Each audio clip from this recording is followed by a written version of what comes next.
Je m'appelle André David et j'ai 78 ans. J'ai toujours pensé qu'à mon âge, je serais entouré d'amour et de respect, surtout de la part de ma propre famille. Je n'aurais jamais imaginé que mon fils unique, Philippe, celui que j'ai élevé avec tant d'amour et de sacrifice, me traiterait un jour avec une telle cruauté. Ma vie n'a jamais été facile. Après le décès de ma femme Marguerite il y a 12 ans, j'ai vécu seul dans notre appartement à Lyon, celui que nous avions acheté ensemble après tant d'années d'économie. Mes articulations me font souffrir depuis quelques années et il y a 6 mois, mon médecin a diagnostiqué une arthrite sévère qui limite considérablement ma mobilité. Les escaliers sont devenus mon ennemi quotidien et les courses, un véritable parcours du combattant. Lorsque Philippe m'a proposé de venir habiter chez lui, dans sa grande maison en banlieue, j'ai d'abord résisté. J'aimais mon indépendance, mes habitudes, mes petits cafés matinaux sur la place du quartier où je retrouvais d'autres retraités comme moi. Mais la douleur est devenue trop intense, et la solitude aussi parfois. Mon fils a insisté, me répétant que sa maison était assez grande, que ses enfants, mes petits-enfants Lucas et Emma, seraient ravis de me voir tous les jours. « Tu as pris soin de moi toute ma vie, papa. C'est à mon tour maintenant », m'avait-il dit avec ce qui semblait être de la sincérité. J'ai fini par accepter, non sans émotion. J'ai vendu l'appartement, gardé quelques meubles auxquels je tenais particulièrement, le buffet que Marguerite aimait tant, le fauteuil où je lisais chaque soir, et j'ai emménagé chez eux il y a 4 mois. Philippe a aménagé une chambre pour moi au rez-de-chaussée, ce qui était une attention que j'ai appréciée, considérant mes difficultés à monter les escaliers. Les premiers jours ont été agréables. Marielle, sa femme, préparait de bons petits plats et semblait heureuse de ma présence. Lucas, 14 ans, me montrait ses jeux vidéo et Emma, 11 ans, me racontait ses journées d'école. Je me sentais utile en aidant Emma avec ses devoirs de français ou en partageant avec Lucas des histoires de mon enfance qui semblèrent le fasciner. Mais progressivement, l'atmosphère a changé. Les sourires se sont faits plus rares, les conversations plus courtes. Je sentais bien que ma présence dérangeait. Philippe rentrait tard du travail et quand il était là, il restait enfermé dans son bureau. Marielle me parlait de moins en moins, se contentant de déposer mon assiette devant moi avant de disparaître dans une autre pièce. Les enfants, suivant l'exemple de leurs parents, ont commencé à m'éviter. Un soir, j'ai surpris une conversation entre Philippe et Marielle dans la cuisine. Ils chuchotaient, mais leurs mots m'ont atteint comme des coups de poignard. « Je ne pensais pas que ce serait aussi difficile de l'avoir à la maison », disait Marielle. « Il est partout, il laisse traîner ses affaires, et puis cette odeur de médicaments. »« Je sais, » répondait Philippe, « mais qu'est-ce que tu veux que je fasse? C'est mon père. Et puis, n'oublie pas qu'on a vendu son appartement. L'argent nous a bien arrangé pour rembourser une partie des dettes. » J'étais figé dans le couloir, incapable de bouger, sentant mon cœur se serrer dans ma poitrine. Alors c'était donc ça?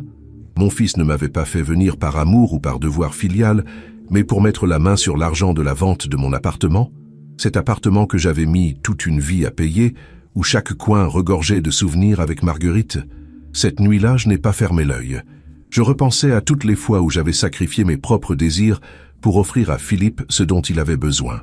Les heures supplémentaires à l'usine pour payer ses études, les vacances annulées pour lui offrir ce vélo dont il rêvait, les nuits à veiller sur lui quand il était malade. Comment en étions-nous arrivés là? Les jours suivants, j'ai observé un changement dans leur comportement. On me parlait encore moins, et quand on me parlait, c'était avec une politesse froide, distante. La chambre qui m'avait été attribuée me paraissait soudain plus petite, plus étouffante. J'y passais de plus en plus de temps, pour ne pas déranger, pour ne pas être ce vieillard encombrant dont il chuchotait lorsqu'il pensait que je ne les entendais pas. Et puis, il y a 3 jours, l'incident qui a tout changé s'est produit. C'était un dimanche. Marielle et les enfants étaient partis passer la journée chez sa mère. Philippe était resté à la maison, plongé dans ses papiers de travail. Je n'avais presque rien mangé de la journée, juste un morceau de pain au petit déjeuner. Philippe n'avait pas proposé de déjeuner, et je n'avais pas osé demander, ne voulant pas déranger. Vers 18 heures, la faim est devenue trop forte. Mes médicaments pour l'arthrite doivent être pris après un repas, et je commençais à ressentir des douleurs intenses dans les articulations. Je me suis dirigé lentement vers la cuisine, où Philippe donnait à manger à Balou, leur berger allemand. « Philippe, » ai-je dit doucement, « je n'ai rien mangé depuis ce matin. Y aurait-il quelque chose que je pourrais prendre? J'ai besoin de prendre mes médicaments. » Il n'a même pas levé les yeux du chien qui dévorait goulûment sa pâtée. « Il n'y a rien de prêt, papa. » Marielle n'est pas là. Je pourrais peut-être me faire un sandwich, ai-je suggéré, la voix tremblante. C'est à ce moment qu'il s'est retourné brusquement, le visage déformé par une colère que je ne lui connaissais pas. « Tu ne peux pas attendre 5 minutes ?» a-t-il crié. « Tu vois bien que je m'occupe de Balou. Le chien mange en premier dans cette maison. » Ces paroles m'ont frappé comme une gifle en plein visage. Le chien mange en premier? Moi, son père, je valais moins qu'un animal domestique à ses yeux? J'ai senti mes jambes se dérober sous moi et je me suis agrippé au comptoir de la cuisine pour ne pas tomber. La pièce tournait autour de moi et ce n'était pas seulement dû à la faim. C'était la douleur. Une douleur qui n'avait rien à voir avec mon arthrite. Une douleur qui venait du plus profond de mon être. Je suis désolé de t'avoir dérangé, ai-je murmuré, avant de me traîner jusqu'à ma chambre, oubliant même la faim qui me tenaillait. Allongé sur mon lit, j'ai pleuré silencieusement, comme je ne l'avais pas fait depuis la mort de Marguerite. Je pleurais sur ma vie, sur mes choix, sur ce fils que je ne reconnaissais plus. Comment en étions-nous arrivés là? Qu'avais-je fait pour mériter un tel mépris? Ou était-ce simplement la vieillesse qui me rendait insupportable à leurs yeux? Dans ma détresse, j'ai pensé à appeler ma sœur Lucie, qui vit à Marseille. Mais à 82 ans, elle a ses propres problèmes de santé et je ne voulais pas l'inquiéter. Et puis, que lui dirais-je? Que mon propre fils me considérait comme moins important que son chien. La honte me submergeait. Plus tard dans la soirée, alors que la maison était silencieuse, j'ai entendu des pas dans le couloir, puis la porte de ma chambre s'est entr'ouverte. C'était Emma, ma petite fille, qui tenait une assiette recouverte d'une serviette. « Papy » a-t-elle chuchoté, « je t'ai apporté un sandwich. Maman ne sait pas que je suis là, elle dort déjà. » Ses yeux étaient remplis d'une compassion qui m'a brisé le cœur.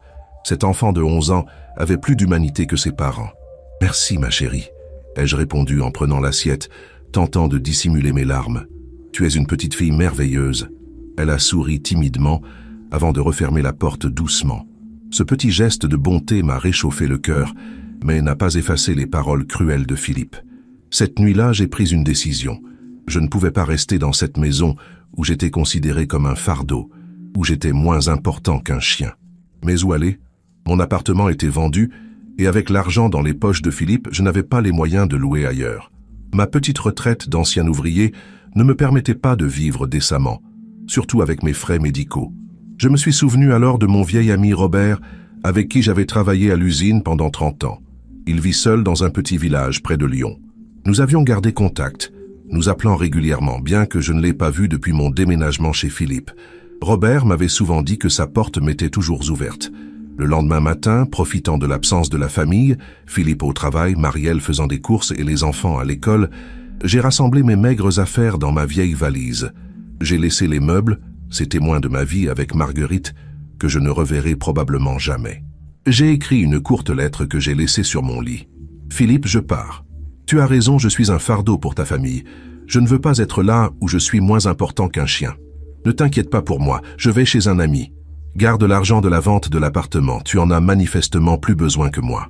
Je ne te demande qu'une chose, réfléchis à la façon dont tu traites les autres, surtout ceux qui t'ont aimé sans condition toute leur vie. Papa. » Appeler un taxi a été difficile avec mes mains tremblantes, mais j'ai réussi. J'ai jeté un dernier regard à cette maison qui n'avait jamais été la mienne, et j'ai attendu sur le trottoir, ma valise à mes pieds, mon cœur lourd comme une pierre. Le trajet jusqu'à chez Robert a été long et silencieux. Le chauffeur a tenté de faire la conversation, mais je n'avais pas le cœur à parler. Mon esprit était envahi par des souvenirs de Philippe enfant, son sourire lorsque je lui avais offert son premier vélo, sa fierté lorsqu'il avait obtenu son diplôme, sa main serrant la mienne lors du décès de sa mère. Où était passé ce garçon aimant? Robert a été surpris de me voir arriver ainsi, sans prévenir, mais il m'a accueilli à bras ouverts. Son petit appartement était modeste mais chaleureux, bien différent de la grande maison froide de Philippe. « André, qu'est-ce qui t'amène » a-t-il demandé, inquiet en voyant mon visage défait. J'ai tout raconté à Robert, les paroles cruelles de Philippe, l'argent de l'appartement, la solitude et l'humiliation. En parlant, je réalisais à quel point j'avais été naïf de croire que mon fils m'accueillait par amour. « Tu peux rester ici aussi longtemps que tu veux, mon ami » m'a assuré Robert, posant une main réconfortante sur mon épaule. « Ma maison est petite, mais il y a toujours de la place pour toi. » Cette nuit-là, allongé sur le canapé-lit de Robert, j'ai dormi d'un sommeil profond, libéré d'un poids immense. Le lendemain, c'est-à-dire hier, j'ai commencé à réfléchir à mon avenir. Robert m'a suggéré de consulter un avocat pour récupérer une partie de l'argent de la vente de mon appartement. Philippe n'avait pas le droit de prendre tout cet argent, m'a-t-il dit. C'était ton bien, pas le sien. J'étais réticent à l'idée d'entamer des procédures contre mon propre fils, mais Robert avait raison. Cet argent représentait le travail de toute ma vie et il était destiné à assurer mes vieux jours, pas à rembourser les dettes de Philippe. Avec l'aide de Robert, j'ai pris rendez-vous avec un avocat pour la semaine prochaine. Aujourd'hui, alors que je commençais à peine à retrouver un semblant de paix intérieure, quelque chose d'extraordinaire s'est produit. Nous étions en train de déjeuner, Robert et moi, lorsque la sonnette de la porte a retenti. Robert est allé ouvrir et j'ai entendu des voix graves dans l'entrée. Quelques instants plus tard, 2 policiers en uniforme se tenaient dans le salon, me regardant avec un mélange de soulagement et de curiosité. « Monsieur André David ?» a demandé l'un d'eux. « Oui, c'est moi », ai-je répondu, confus. « Nous sommes soulagés de vous trouver. Votre fils Philippe David a signalé votre disparition il y a 2 jours. » J'étais abasourdi. Philippe avait signalé ma disparition. Lui qui m'avait traité avec tant de mépris s'inquiétait maintenant de mon sort. « Je n'ai pas disparu », ai-je expliqué. « J'ai quitté volontairement le domicile de mon fils, j'ai même laissé une lettre. » Les 2 policiers ont échangé un regard, et celui qui semblait être le plus âgé a pris la parole. « Monsieur David, votre fils ne nous a pas mentionné de lettre. Il a affirmé être rentré du travail et vous avoir trouvé parti, sans explication. Il était très inquiet, surtout considérant votre âge avancé et vos problèmes de santé. J'ai senti une colère froide monter en moi.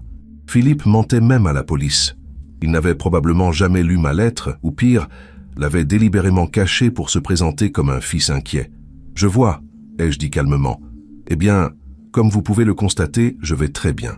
Je suis chez un ami de mon plein gré. » Le policier a hoché la tête, visiblement mal à l'aise. « Nous devons néanmoins informer votre fils que nous vous avons retrouvé, monsieur David.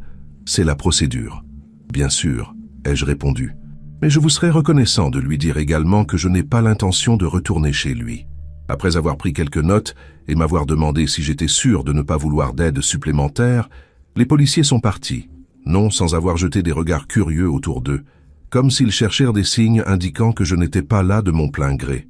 Une fois seuls, Robert et moi sommes restés silencieux un moment, digérant ce qui venait de se passer. « Pourquoi a-t-il fait ça ?» ai-je finalement demandé à haute voix, plus à moi-même qu'à Robert. « Pourquoi prétendre s'inquiéter pour moi alors qu'il m'a clairement fait comprendre que j'étais un fardeau ?» Robert a soupiré, secouant la tête. « Peut-être qu'il a peur que tu parles de l'argent, André, ou peut-être qu'il essaie de sauver les apparences. Tu sais, être le fils qui abandonne son père âgé, ce n'est pas bien vu dans notre société. » Ces paroles ont résonné en moi avec une terrible vérité. Philippe craignait-il pour sa réputation, ou y avait-il autre chose, quelque chose que je ne voyais pas encore clairement? Je ne sais pas ce que l'avenir me réserve maintenant. Je suis un vieil homme avec peu de ressources et une santé fragile. Mais une chose est certaine, je ne retournerai pas dans cette maison où un chien est plus important que moi. Il y a 1 heure, mon téléphone a sonné. C'était Philippe. Sa voix était étrange, mêlant colère et ce qui semblait être de l'inquiétude. « Papa, les policiers viennent de m'appeler. Pourquoi es-tu parti comme ça? Tu nous as fait tellement peur. » J'ai failli rire d'incrédulité. Lui, avoir peur pour moi. « Philippe, tu sais très bien pourquoi je suis parti, je t'ai laissé une lettre. » Un silence. Puis, quelle lettre? Je n'ai trouvé aucune lettre. Mentait-il encore? Ou quelqu'un d'autre avait-il trouvé ma lettre? Emma, peut-être, qui l'aurait cachée pour protéger son père? Peu importe, ai-je dit, soudain fatigué. Je ne reviendrai pas, Philippe. Tu as été très clair sur la place que j'occupe dans ta maison, moins importante que celle du chien. Papa, tu exagères. C'était juste un moment de colère, je ne pensais pas ce que je disais. Sa voix sonnait faux, comme s'il récitait un texte appris par cœur. « Je suis désolé que tu le vois ainsi », ai-je répondu, me sentant étrangement calme. « Mais ma décision est prise.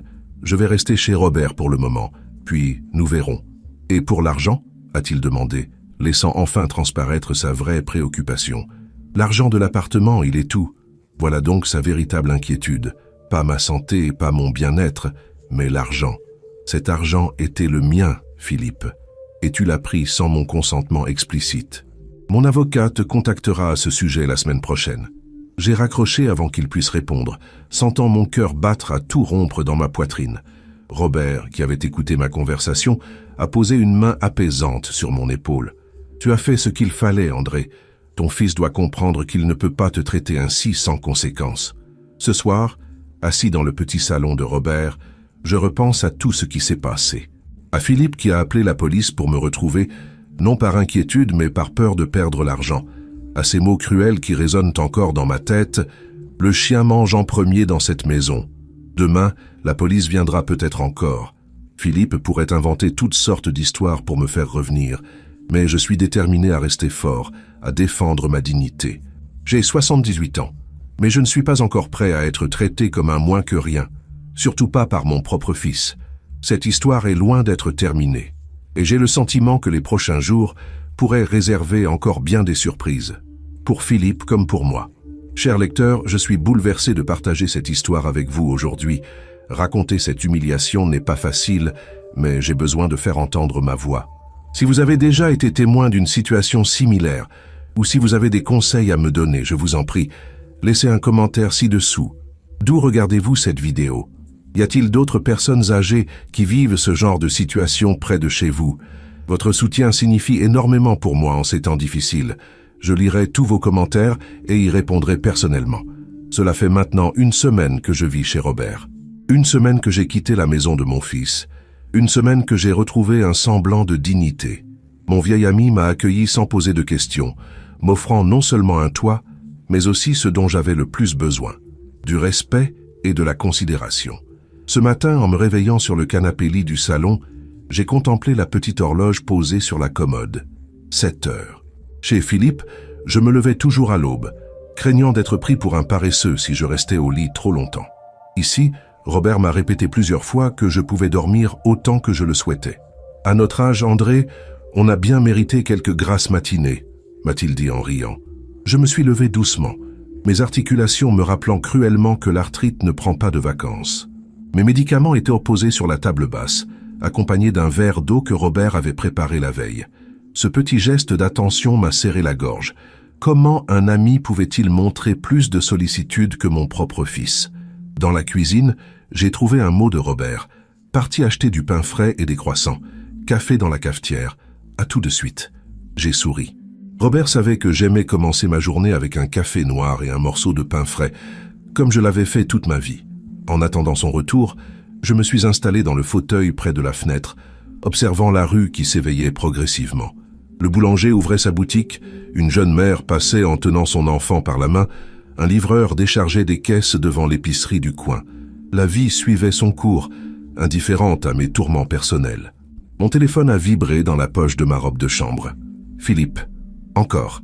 Depuis ma fuite, il m'appelait presque quotidiennement, parfois pour me supplier de revenir, d'autres fois pour me reprocher d'avoir abandonné sa famille, mais le plus souvent pour parler de l'argent. L'argent de la vente de mon appartement, qu'il avait utilisé sans mon consentement explicite pour rembourser ses dettes. Cette fois, je n'ai pas décroché. Je n'avais plus rien à lui dire jusqu'à ce que mon avocat, Maître Bertrand, que j'avais rencontré 2 jours plus tôt, ne prenne les choses en main. Un homme à peine plus jeune que moi, aux cheveux blancs soigneusement coiffés et au regard perçant, qui n'avait pas caché son indignation en entendant mon récit. « Ce que votre fils a fait constitue un abus de confiance, monsieur David », avait-il déclaré, tapotant nerveusement son stylo sur son bureau. « Vous n'avez jamais signé de document lui cédant la propriété de cet argent, n'est-ce pas ?»« Non, jamais, » avais-je répondu. « Il m'a juste dit qu'il gérerait l'argent pour moi, pour mes vieux jours. Et avez-vous vu cet argent? Avez-vous un compte où il aurait été déposé? » Non. Philippe disait qu'il l'avait placé de manière sécurisée. Le regard que m'avait lancé Maître Bertrand en disait long. J'étais un vieil homme naïf qui avait fait confiance à son fils. Peut-être trop confiance. « Nous allons récupérer votre argent, monsieur David, » avait-il promis avant que je ne quitte son bureau. « Votre fils ne s'en tirera pas aussi facilement. » Le retour de Robert m'a tiré de mes pensées. Il est entré dans l'appartement, les bras chargés de sacs, le visage rougi par le froid matinal. « Ah, tu es réveillé? J'ai croisé Madame Leroy à la boulangerie, tu sais, celle qui habite au 3e.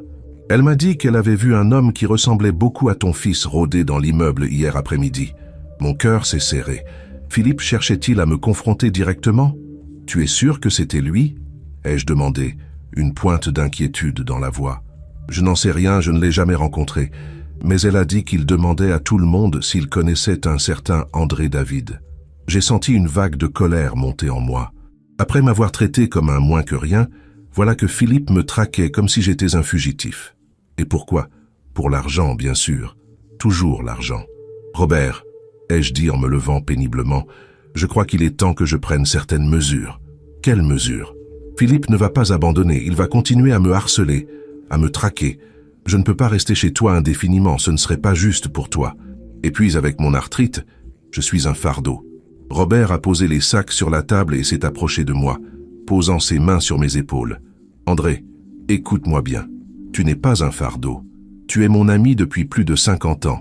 Nous avons traversé bien des épreuves ensemble, et ce n'est pas maintenant que je vais t'abandonner. Quant à ton fils, s'il ose se pointer ici, je lui dirai ma façon de penser. Ces paroles m'ont réchauffé le cœur, mais n'ont pas apaisé mon inquiétude. Je vais appeler Maître Bertrand, ai-je décidé. Il m'avait parlé d'une possibilité de demander une ordonnance restrictive contre Philippe pour l'empêcher de m'approcher. Fais donc ça, et pendant ce temps, je vais nous préparer un petit déjeuner royal. Rien de tel qu'un bon repas pour affronter les problèmes. Robert a toujours eu cette capacité à rendre les situations les plus difficiles un peu plus légères. C'est ce qui a fait de lui un ami si précieux toutes ces années. Après un copieux petit déjeuner, j'ai appelé mon avocat, lui relatant les informations de Madame Leroy. Maître Bertrand a écouté attentivement, prenant des notes, avant de m'annoncer une nouvelle qui m'a laissé sans voix. Monsieur David, j'ai fait quelques recherches concernant vos finances. Il semblerait que votre fils ait fait plus que simplement utiliser l'argent de votre appartement. Que voulez-vous dire? Il a ouvert un compte à son nom avec cet argent, puis a contracté un prêt important en utilisant ces fonds comme garantie. Le problème, c'est que ce prêt a été utilisé pour investir dans un projet immobilier qui s'est avéré être une arnaque. L'argent a disparu, monsieur David. Votre fils est au bord de la faillite. J'ai dû m'asseoir, les jambes tremblantes. Mon argent, tout l'argent que Marguerite et moi avions économisé pendant notre vie, disparu dans une arnaque? Il y a plus, a continué Maître Bertrand, sa voix devenant encore plus grave. Il semblerait que votre fils ait également contracté des dettes de jeu importantes. C'est probablement la véritable raison pour laquelle il cherche désespérément à vous retrouver. Il a besoin d'un moyen de justifier la disparition de cet argent auprès de sa femme et peut-être même auprès des autorités. Cette révélation a été comme un coup de poignard. Philippe, mon fils, celui que j'avais élevé en lui inculquant des valeurs de travail et d'honnêteté, était devenu un joueur endetté, capable d'utiliser son propre père pour couvrir ses méfaits. Que dois-je faire, maître?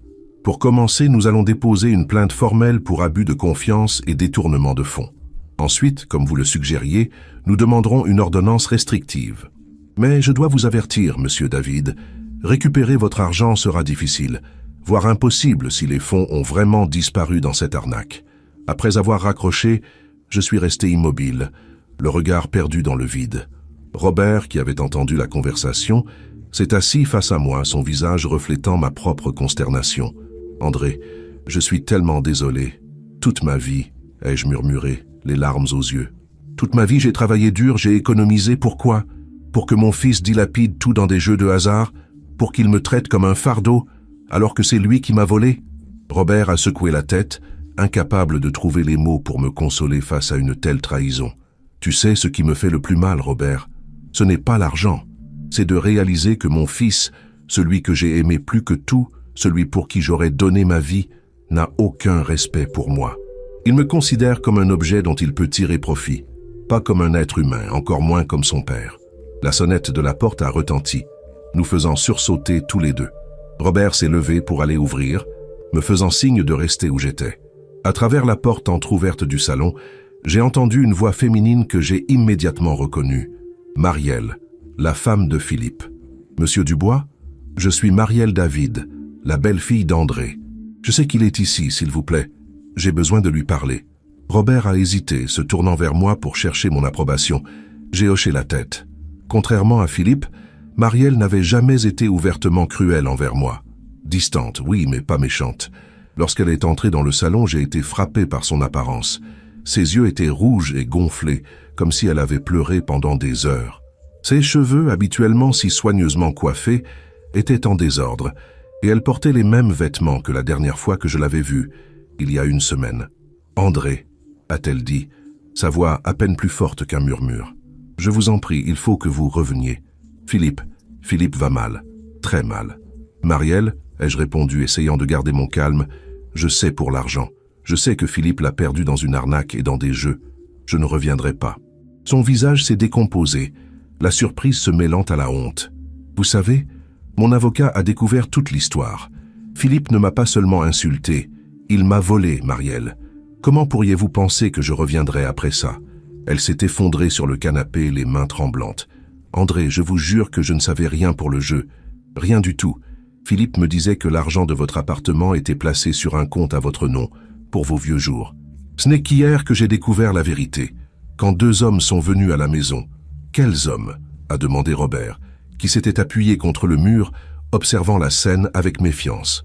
Des hommes pas très recommandables. Ils ont dit que Philippe leur devait beaucoup d'argent et qu'il voulait être payé. Ils ont menacé de s'en prendre à nous, aux enfants. Une vague de peur m'a submergé. Emma et Lucas, mes petits-enfants, menacés par des usuriers? Où est Philippe maintenant? Ai-je demandé soudain inquiet malgré moi.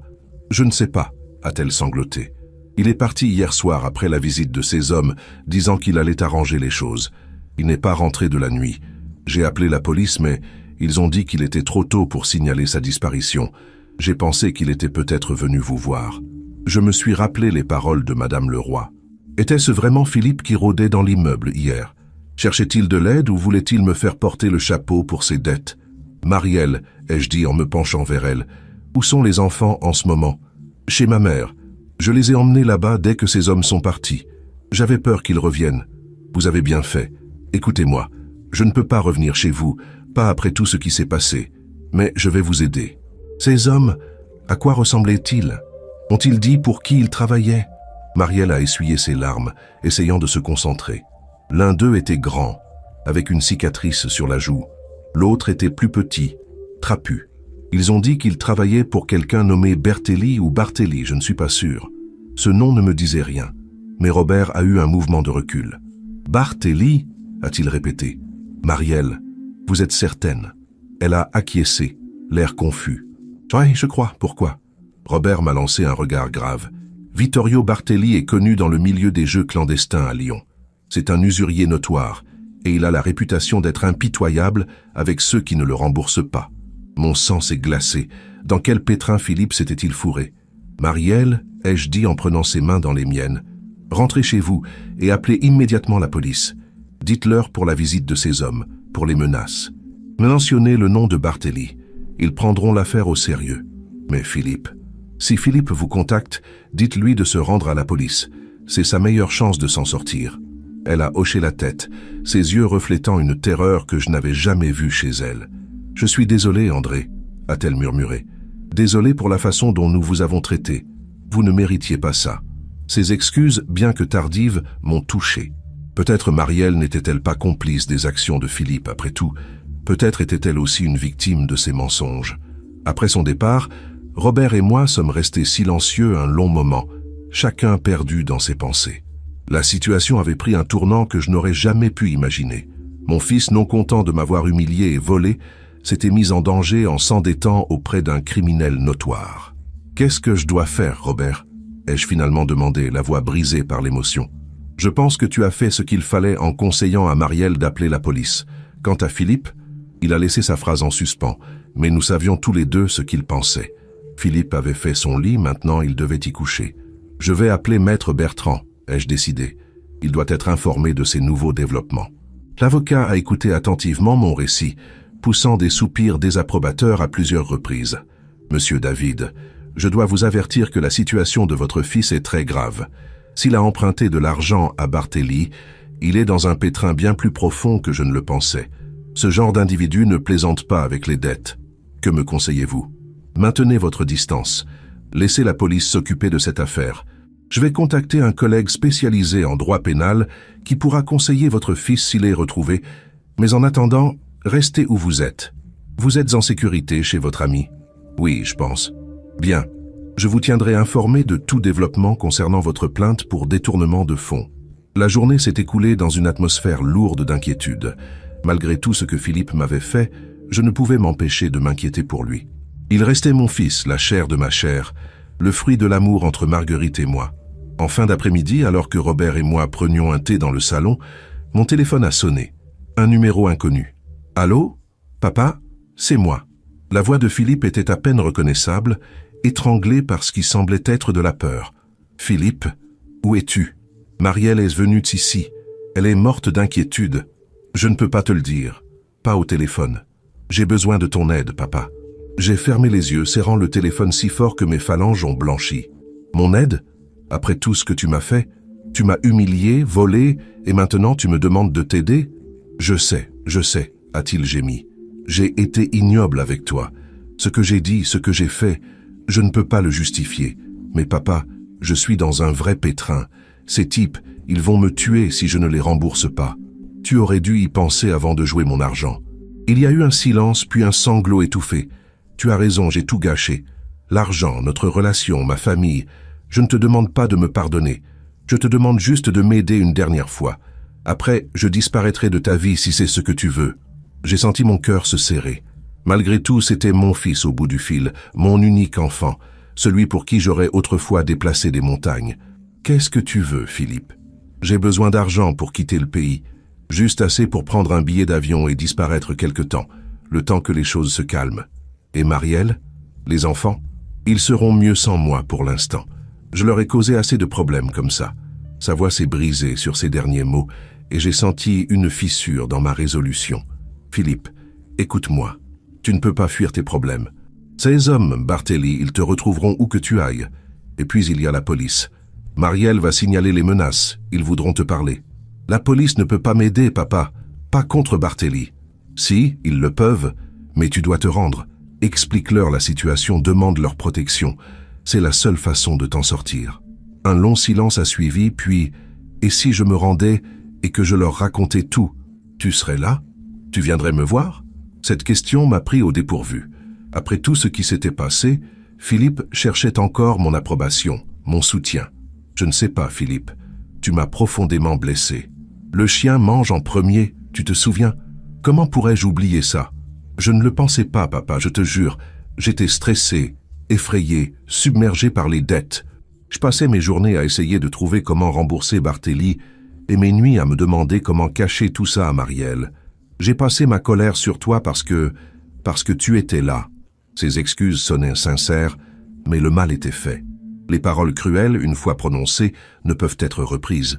Je ne peux pas te promettre que nous redeviendrons comme avant, Philippe. Mais si tu fais ce qui est juste, si tu te rends et que tu assumes tes responsabilités, je serai là. Pas comme un père qui pardonne tout, mais comme un témoin de tes efforts pour réparer tes torts. Il a poussé un long soupir, comme si un poids énorme venait d'être soulevé de ses épaules. « D'accord, papa, je vais le faire. Je vais appeler la police et me rendre. C'est la bonne décision, fils. » C'était la première fois depuis longtemps que je l'appelais « fils », et le mot a semblé nous surprendre tous les deux. « Papa », a-t-il ajouté avant de raccrocher. « Je suis vraiment désolé, pour tout. » Après avoir raccroché, j'ai regardé Robert, qui avait écouté ma part de conversation avec attention. « Il va se rendre », ai-je annoncé, sentant un mélange de soulagement et d'appréhension. « Tu crois qu'il le fera vraiment? » « Je l'espère, Robert. Pour lui, pour sa famille, et peut-être aussi pour moi. » Le reste de la journée s'est écoulé dans l'attente. J'ai appelé Marielle pour lui dire que Philippe m'avait contacté et qu'il avait promis de se rendre à la police. Elle a pleuré de soulagement, me remerciant encore et encore. « André, a-t-elle dit avant de raccrocher, quoi qu'il arrive, vous aurez toujours une place dans notre vie. Les enfants vous aiment tellement. Et moi aussi, même si je ne l'ai pas toujours montré. » Ces paroles m'ont touché plus que je ne l'aurais cru possible. Peut-être y avait-il encore de l'espoir pour cette famille brisée. À 19h, alors que Robert préparait le dîner, mon téléphone a sonné à nouveau. C'était un numéro inconnu, mais différent de celui de Philippe. « Monsieur David ?» a demandé une voix grave que je ne connaissais pas. Lui-même. « Ici le lieutenant Moreau de la police de Lyon. Votre fils, Philippe David, s'est présenté à notre commissariat il y a 1 heure. Il a fait une déclaration complète concernant ses dettes de jeu et les menaces qu'il a reçues. Il nous a également parlé du détournement des fonds provenant de la vente de votre appartement. » J'ai fermé les yeux, soulagé. Philippe avait tenu parole. « Il nous a demandé de vous contacter. Il aimerait vous voir si vous êtes d'accord. Il est en garde à vue pour l'instant, le temps que nous vérifions certains éléments de son récit, mais vous pouvez lui rendre visite demain matin. »« Merci, lieutenant, je viendrai. » En raccrochant, j'ai ressenti un étrange mélange d'émotions. De la colère encore, bien sûr, mais aussi une forme de fierté. Philippe avait finalement fait face à ses responsabilités. C'était un début, un petit pas vers la rédemption. « Alors » a demandé Robert depuis la cuisine. Il s'est rendu. « Je vais le voir demain matin. » Robert a hoché la tête, compréhensif. « Tu sais, André, parfois les gens doivent toucher le fond avant de pouvoir remonter. Peut-être que c'est ce qui est arrivé à ton fils. Peut-être, ai-je murmuré, me demandant si je serais capable de pardonner un jour les paroles cruelles et les actions de Philippe. Cette nuit-là, j'ai eu du mal à trouver le sommeil. Les événements des derniers jours tournaient dans ma tête comme un manège infernal. L'humiliation, la fuite, les révélations sur les dettes de Philippe, sa décision de se rendre. Tout s'enchaînait comme dans un mauvais film, dont j'étais à la fois le spectateur et l'acteur malgré moi. Demain, je me retrouverai face à mon fils, non plus dans sa grande maison où j'étais moins important qu'un chien, mais dans une cellule de commissariat où il aurait peut-être enfin compris le poids de ses actions. Qu'allais-je lui dire? Comment réagirais-je en le voyant? Pourrais-je un jour lui pardonner de m'avoir traité avec tant de mépris, d'avoir dilapidé l'argent de toute une vie de travail? Je n'avais pas de réponse à ces questions, seulement la certitude que, quoi qu'il arrive, je ne serai plus jamais le même. Cette épreuve m'avait changé, m'avait forcé à me tenir debout, à défendre ma dignité. À 78 ans, j'avais appris que l'âge n'est pas une excuse pour accepter l'irrespect, même de la part de ceux qu'on aime le plus. Demain serait un autre jour, le début d'un nouveau chapitre dans cette histoire douloureuse. Et pour la première fois depuis longtemps, j'allais l'aborder non pas comme une victime, mais comme un homme qui avait retrouvé sa valeur et sa force. Le lendemain matin, je me suis réveillé avant l'aube, mes yeux s'ouvrant sur l'obscurité d'une chambre qui n'était pas la mienne. Pendant quelques secondes, je me suis senti désorienté, perdu dans ce lieu étranger, avant que la réalité ne me revienne brutalement. Mon fils en garde à vue, l'argent de toute une vie envolé, et moi, un vieil homme de 78 ans, qui dormait sur le canapé-lit d'un ami. Robert m'a proposé de m'accompagner au commissariat, mais j'ai refusé. Cette confrontation avec Philippe devait se faire en tête-à-tête. C'était entre lui et moi, père et fils, dans un face-à-face que j'appréhendais autant que je le désirais. Sur le chemin, dans le taxi qui m'emmenait vers le centre-ville, j'ai repensé à toutes ces années passées avec Philippe. Je l'ai revu petit garçon, courant dans le parc, sa main minuscule dans la mienne. Je l'ai revu adolescent, rebelle mais brillant, me défiant du regard tout en remportant les meilleurs prix à l'école. Je l'ai revu jeune homme, fier dans son costume le jour de son mariage avec Marielle, me remerciant pour tout ce que j'avais fait pour lui. Où était passé ce garçon? À quel moment s'était-il transformé en cet homme capable de traiter son père comme un moins que rien, de voler l'argent destiné à mes vieux jours, de s'enfoncer dans des dettes de jeu jusqu'à mettre sa propre famille en danger? Le commissariat de Lyon était un bâtiment austère, tout en béton et en verre fumé. À l'accueil, une jeune femme en uniforme m'a demandé d'attendre après que je me sois présenté. Quelques minutes plus tard, le lieutenant Moreau est venu me chercher. C'était un homme d'une cinquantaine d'années, le visage marqué par des années à côtoyer la misère humaine, mais dont les yeux reflétaient encore une forme de compassion. « Monsieur David », m'a-t-il salué en me serrant la main. « Merci d'être venu. Votre fils vous attend dans une salle d'entretien. »« Ça, comment va-t-il » ai-je demandé, surpris par ma propre inquiétude malgré tout ce qui s'était passé. « Physiquement, il va bien. Mentalement, c'est à vous d'en juger. Il a fait une déposition complète hier soir. L'affaire est sérieuse, monsieur David.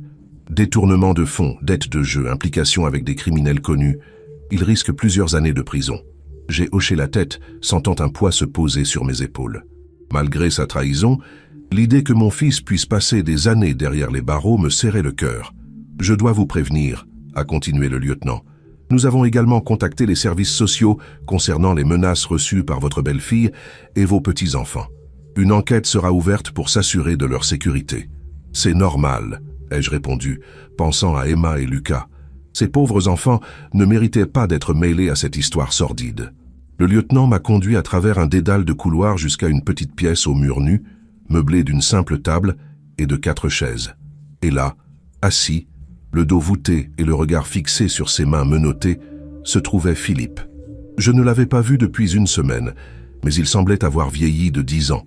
Son visage était creusé par la fatigue et l'angoisse, ses yeux cernés témoignaient de nuits sans sommeil, et sa chemise, d'ordinaire impeccable, était froissée et tachée.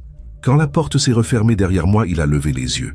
Pendant un long moment, nous nous sommes regardés en silence, père et fils, séparés par bien plus qu'une simple table. « Papa » a-t-il finalement murmuré, sa voix à peine audible. « Tu es venu. »« Je te l'avais promis » ai-je répondu, m'asseyant face à lui. Il a baissé les yeux, incapable de soutenir mon regard. Je ne pensais pas, après tout ce que j'ai fait, j'ai attendu qu'il continue, mais les mots semblaient lui manquer. J'ai donc pris l'initiative. Pourquoi, Philippe? Pourquoi tout ça? L'argent, les mensonges, et surtout, cette cruauté envers moi. Il a fermé les yeux, comme si ma question lui causait une douleur physique. Je ne sais pas par où commencer, papa. Tout s'est enchaîné si vite. Commence par le début, ai-je suggéré, m'efforçant de garder une voix calme malgré la tempête d'émotions qui faisait rage en moi. Philippe a pris une profonde inspiration, ses épaules s'affaissant encore davantage. Ça a commencé il y a environ 2 ans. L'entreprise où je travaillais a connu des difficultés. J'ai été rétrogradé, mon salaire a été réduit. Mais je n'ai rien dit à Marielle. Je ne voulais pas qu'elle s'inquiète, que les enfants manquent de quoi que ce soit. Alors j'ai commencé à emprunter de l'argent, à utiliser des cartes de crédit pour maintenir notre train de vie. Il a marqué une pause, avalant difficilement sa salive. Un soir, un collègue m'a proposé de l'accompagner dans un casino. J'ai gagné ce soir-là, papa. J'ai gagné gros. Et j'ai cru stupidement que j'avais trouvé la solution à tous mes problèmes. L'histoire était aussi vieille que le monde. L'appât du gain facile, la spirale de l'addiction, la chute inévitable. Les pertes ont commencé à s'accumuler, mais je ne pouvais pas m'arrêter. J'étais persuadé que le prochain coup serait le bon, que je récupérerais tout. Et puis j'ai rencontré des gens qui proposaient des prêts faciles, sans question. Barthélie. Il a prononcé ce nom avec une terreur palpable. Quand tu m'as proposé de venir habiter chez nous, j'ai d'abord refusé, tu te souviens? Mais ensuite j'ai vu une opportunité. Ton appartement. Si tu venais chez nous, tu pourrais le vendre, et cet argent, cela pourrait servir à rembourser tes dettes, ai-je complété, sentant une vague de dégoût monter en moi. Oui, a-t-il admis, honteux. Mais ça n'a pas suffi. Barthélie voulait plus, toujours plus. Alors j'ai pris des risques. J'ai investi dans un projet qui promettait des rendements énormes, rapides. C'était une arnaque, bien sûr. J'ai tout perdu. Et c'est à ce moment-là que tu as commencé à me traiter comme un fardeau? Ai-je demandé, incapable de cacher l'amertume dans ma voix. Il a relevé la tête, ses yeux remplis de larmes. Je me détestais, papa. Je me haïssais pour ce que j'avais fait, pour t'avoir utilisé, pour avoir mis ma famille en danger. Et cette haine, je l'ai projetée sur toi. Chaque fois que je te voyais, je voyais mon propre échec, ma propre bassesse. Je n'arrivais plus à te regarder en face. Alors tu m'as humilié. Tu m'as fait sentir que je valais moins qu'un chien. Sa respiration s'est bloquée, comme s'il avait reçu un coup en pleine poitrine. Ce jour-là, ces mots, je ne pourrai jamais les reprendre, papa. Jamais. Si tu savais comme je les ai regrettés dès qu'ils sont sortis de ma bouche. Mais je n'ai pas eu le courage de m'excuser, de t'avouer la vérité. Alors j'ai continué à te traiter froidement, espérant que tu finirais par partir de toi-même. C'était plus facile que d'affronter ce que j'étais devenu. Je l'ai observé en silence, cet homme brisé qui était mon fils. Une partie de moi voulait le haïr, le blâmer pour toute cette souffrance. Une autre partie, celle du père qui l'avait aimé inconditionnellement pendant plus de 50 ans, voulait le prendre dans mes bras et lui dire que tout irait bien. Quand tu es parti, a-t-il continué, j'ai d'abord ressenti du soulagement, puis j'ai lu ta lettre. Ma lettre? Mais tu as dit au policier que tu ne l'avais pas trouvée. J'ai menti. Je l'ai trouvée, je l'ai lue. Et chaque mot était comme un poignard. Tu disais que je pouvais garder l'argent, que j'en avais manifestement plus besoin que toi. À ce moment-là, j'ai réalisé pleinement ce que j'avais fait. J'avais trahi mon propre père, l'homme qui avait tout sacrifié pour moi toute sa vie. Les larmes coulaient maintenant librement sur son visage, et il ne faisait aucun effort pour les cacher. J'ai paniqué. J'ai appelé la police, prétendant que tu avais disparu sans laisser de traces. Je ne sais pas ce que je pensais. Peut-être que si la police te retrouvait, tu reviendrais, et je pourrais tout arranger d'une manière ou d'une autre. Philippe, ai-je dit doucement, il n'y avait plus rien à arranger. L'argent était perdu, et tu m'avais blessé d'une façon que je n'aurais jamais cru possible. Je sais, a-t-il murmuré. Je sais maintenant, et c'est pourquoi je me suis rendu. Pas seulement à cause de Barthélie et de ses hommes, mais parce que je devais enfin faire face à mes responsabilités. Pour toi, pour Marielle, pour les enfants. Une question me brûlait les lèvres, une question dont je redoutais la réponse. Si tout cela n'était pas arrivé, si ces hommes n'étaient pas venus menacer ta famille, M'aurais-tu jamais dit la vérité? Son silence a été plus éloquent que n'importe quelle réponse. C'est bien ce que je pensais, ai-je dit en me levant. Je vais partir maintenant, Philippe. Non, attends, s'est-il exclamé, se redressant brusquement, ses menottes cliquetant contre la table. Je t'en prie, ne pars pas comme ça. Comme quoi, Philippe? Déçu, blessé? C'est pourtant ce que tu m'as fait subir. Je sais, et je ne te demande pas de me pardonner. Je ne le mérite pas, mais je veux que tu saches que je vais tout faire pour réparer mes torts. Je vais plaider coupable, purger ma peine, et ensuite, je trouverai un moyen de te rembourser chaque centime. J'ai secoué la tête, un sourire triste aux lèvres. Ce n'est pas l'argent qui importe, Philippe. C'est la confiance brisée, le respect perdu. Comment puis-je encore te faire confiance après tout ça? Il n'avait pas de réponse à cette question, et je n'en attendais pas. J'ai fait demi-tour et me suis dirigé vers la porte. « Papa » a-t-il appelé une dernière fois. « Est-ce que tu reviendras me voir ?» Je me suis arrêté, la main sur la poignée, sans me retourner. « Je ne sais pas, Philippe.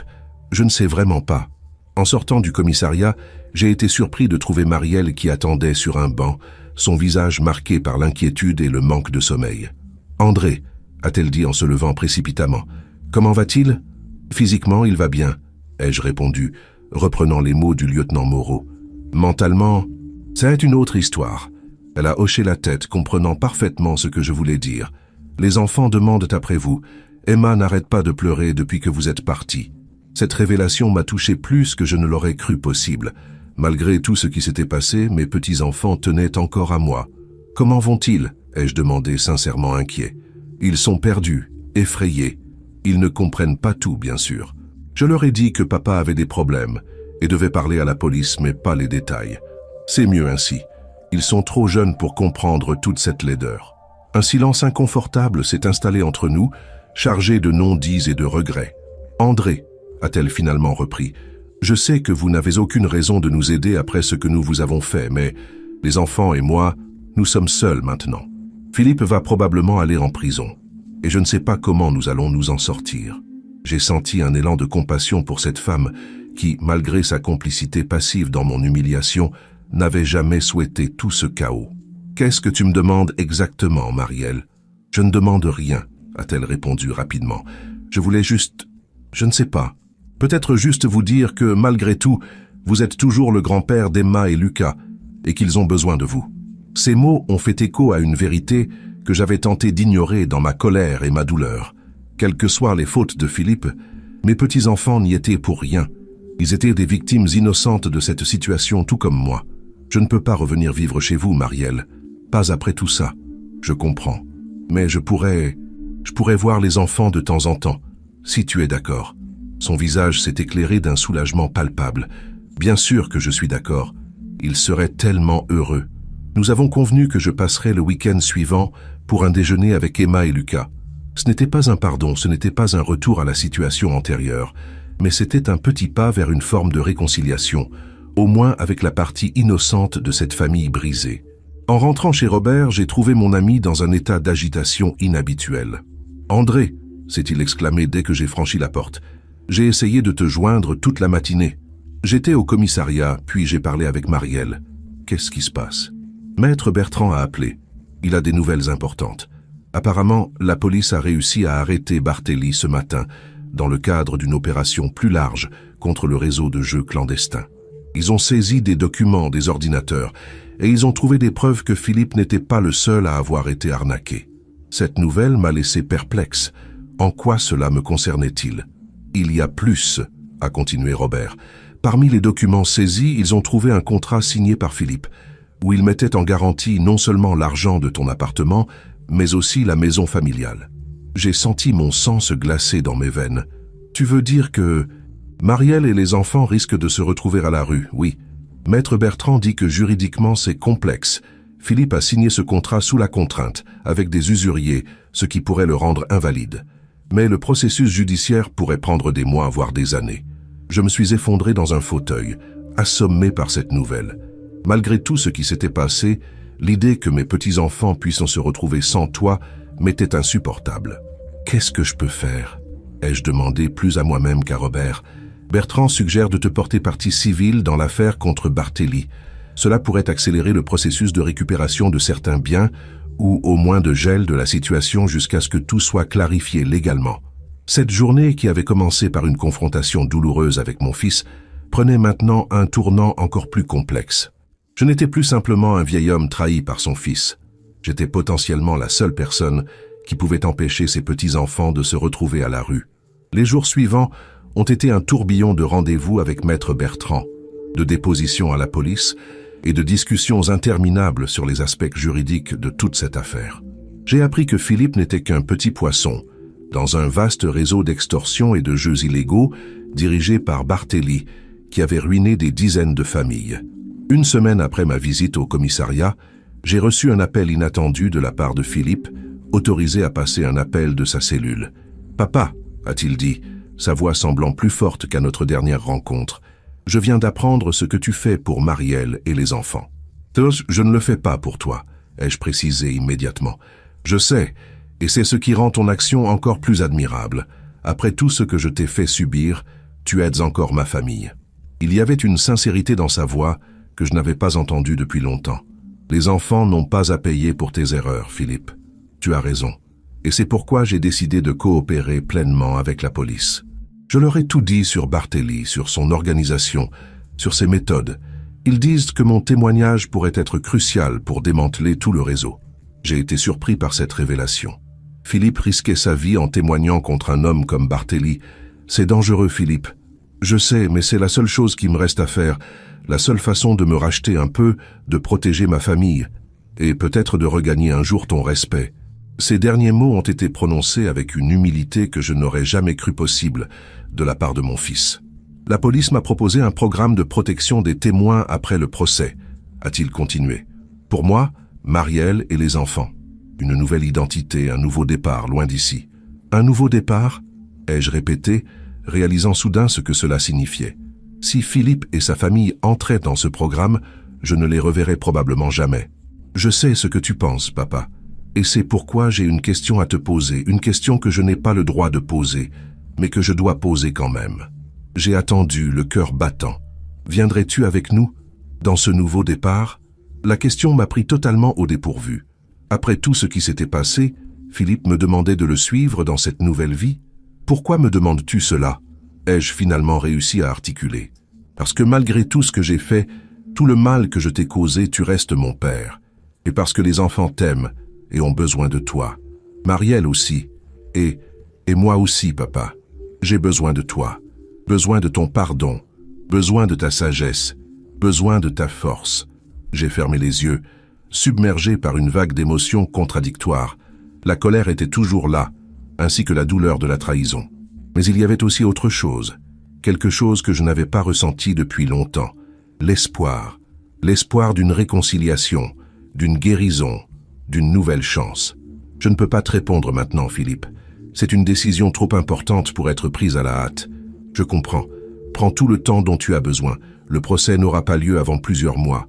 Après avoir raccroché, je suis resté longtemps assis dans le salon de Robert, contemplant ma vie et les choix qui s'offraient à moi.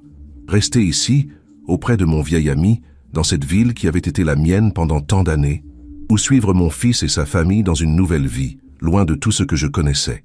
Le samedi suivant, comme convenu, je me suis rendu chez Marielle pour déjeuner avec les enfants. Emma s'est jetée dans mes bras dès que j'ai franchi la porte, et même Lucas, d'ordinaire si réservé à l'âge difficile de 14 ans, m'a serré contre lui avec une force qui m'a surpris. « Papy », a murmuré Emma contre mon cou, « tu nous as tellement manqué. »« Vous aussi, mes petits », ai-je répondu, la gorge serrée par l'émotion. Le repas a été simple mais chaleureux, les enfants me racontant leurs journées à l'école, leurs amis, leurs petits soucis quotidiens. Marielle, quant à elle, restait discrète, nous laissant profiter de ces moments précieux. Après le dessert, alors que les enfants étaient partis jouer dans leur chambre, Marielle m'a servi un café et s'est assise face à moi à la table de la cuisine. Philippe m'a parlé du programme de protection des témoins, a-t-elle dit doucement, et de sa proposition.